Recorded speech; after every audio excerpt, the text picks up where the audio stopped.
Good afternoon, everyone, and welcome to Duluth. Welcome to this conference. What a conference this is going to be. Almost 500 people, and as I just look at the program, the things that you're going to be talking about are unbelievable. And I wish that I could stay, but one of my bosses, the Lieutenant Governor, is doing a listening session for the Olmsted Plan, improving access, and so at City Hall here in Duluth. So I think I probably better go there and be part of her listening session after this. So I have to leave right after my talk. But and one thing nice about the Lieutenant Governor, she'll be here. She probably got first choice of when to speak, right? Which is very appropriate. But it is good to be here, and I was looking at the sponsors on this thing are also really incredible. A who's who in terms of health and community engagement and community development in the state. And it reminds me, when you look at this, you all know, I hope you all know what the definition of public health is, what we as a society do collectively to assure the conditions in which people can be healthy. And it doesn't say anything in there about doctors and nurses or nutritionists or farmers. It doesn't even say anything about health departments. It says what we as a society do collectively. So that means we are all in this together, really focusing on improving health, improving life in general for people in this state. And all of you, if you take that thing on your badge that says explore, expand, and engage, take that to heart over the next couple of days, and you'll really start to really improve what's going on in this state and improving food access and the quality of food. How many nurses are in the audience? All right, this is a big day for nursing. I don't know if you recognize that, because throughout the world there are some celebrations, because this is a day in 1910 that Florence Nightingale died. And so there are commemorations about Florence throughout the world, the lady with the lamp. And she became famous during the Crimean War in terms of decreasing the death rate among soldiers.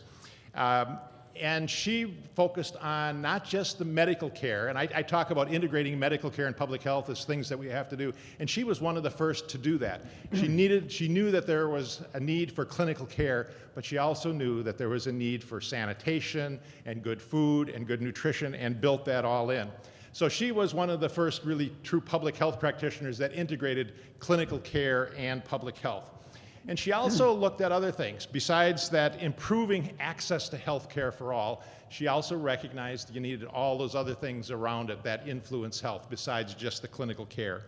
And one of the things she really focused on was decreasing hunger. And her focus really was on India, where hunger was a huge issue. She really focused on what were some of the policies and some of the systems that needed to change to really reduce hunger in India.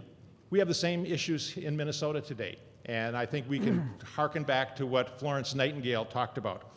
But she also did a third thing that was really important. She focused on policy. She was particularly interested in policies related to people without large socioeconomic status, but also on policies related to women. So she really looked at the policy changes, the system changes, and integrating medical and public health, medical care and public health. And the last thing that I think she did, she also was one of the first proponents of using statistics to make a case. And she was one of the first people to actually use the pie chart. And I wish I should have had a pie chart up here. And I'm sure it was a savory pie with lots of vegetables and not just a banana cream pie. But let's think about some of the statistics that were shown on the screen as we were coming in here today. There are over 23 million Americans, including 6.5 million children, who live in food deserts. And certainly that's one of the issues that we have to deal with, is food deserts, where there isn't a supermarket with fresh fruits and vegetables within a mile. And particularly if you are a person of color or American Indians, it's even worse than that. So we really have to think about food deserts.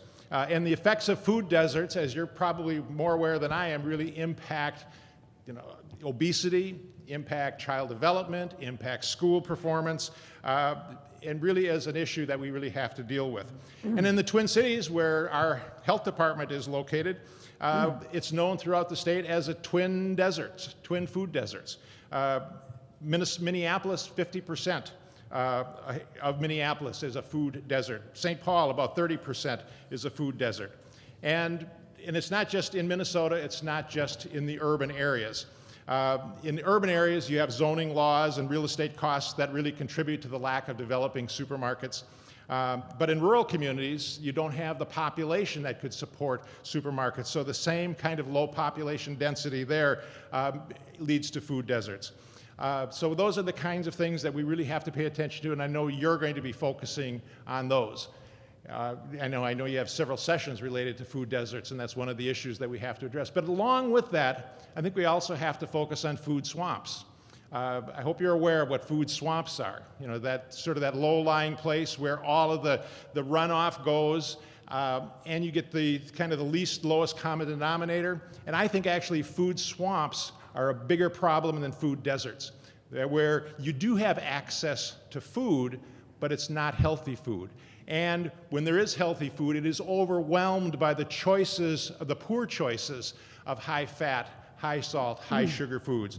And in our country, where our U.S. food supply, we create every day about 4,000 calories per person per day in our agricultural system. 4,000, that's almost twice what each of us needs.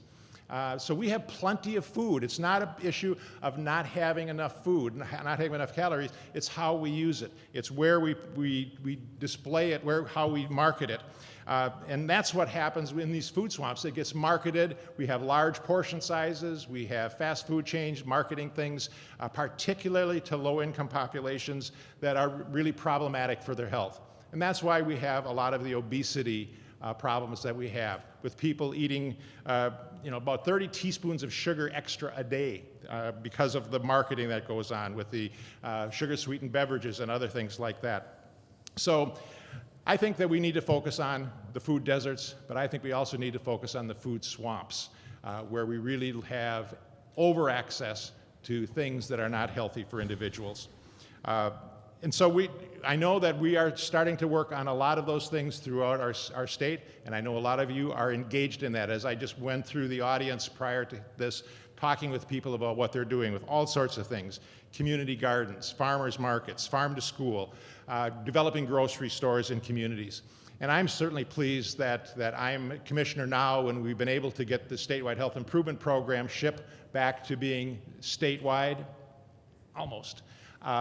With some notable exception, where we really have access to looking at the policies for food, the systems for food, and the environment for food, where we can really look at improving the nutrition in school lunches. We can do farm-to-school programs. We can do community gardens. And we're seeing huge changes occurring throughout the state with the SHIP program. So that is one I'm really pleased as we start rolling out SHIP 3.0 in the next several months. I think we will continue to see that as a huge benefit.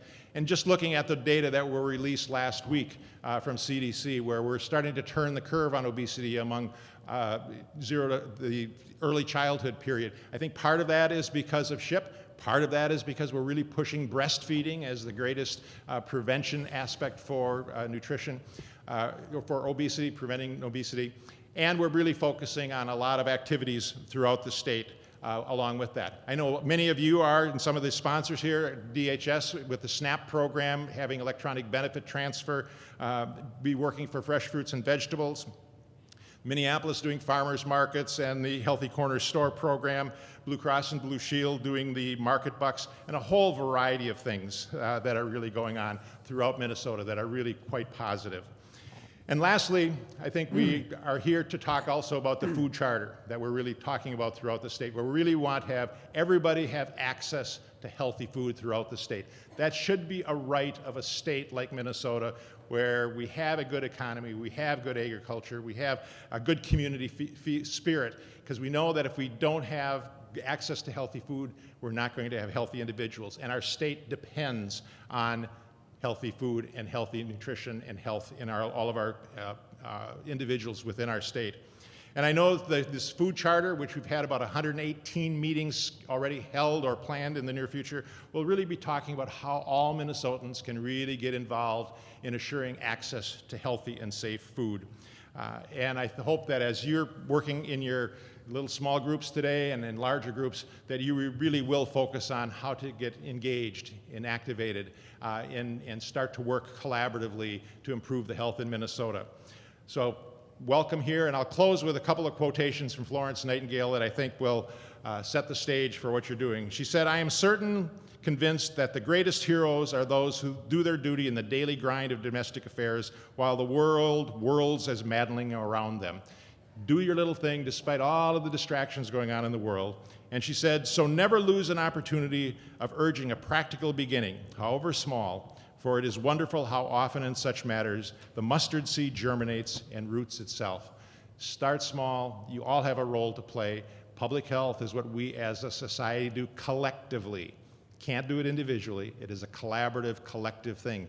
You are public health workers in this state. We depend on you to do that germinating of that mustard seed, and we will end up with a healthy state because of that. Thank you very much, and have a great time here.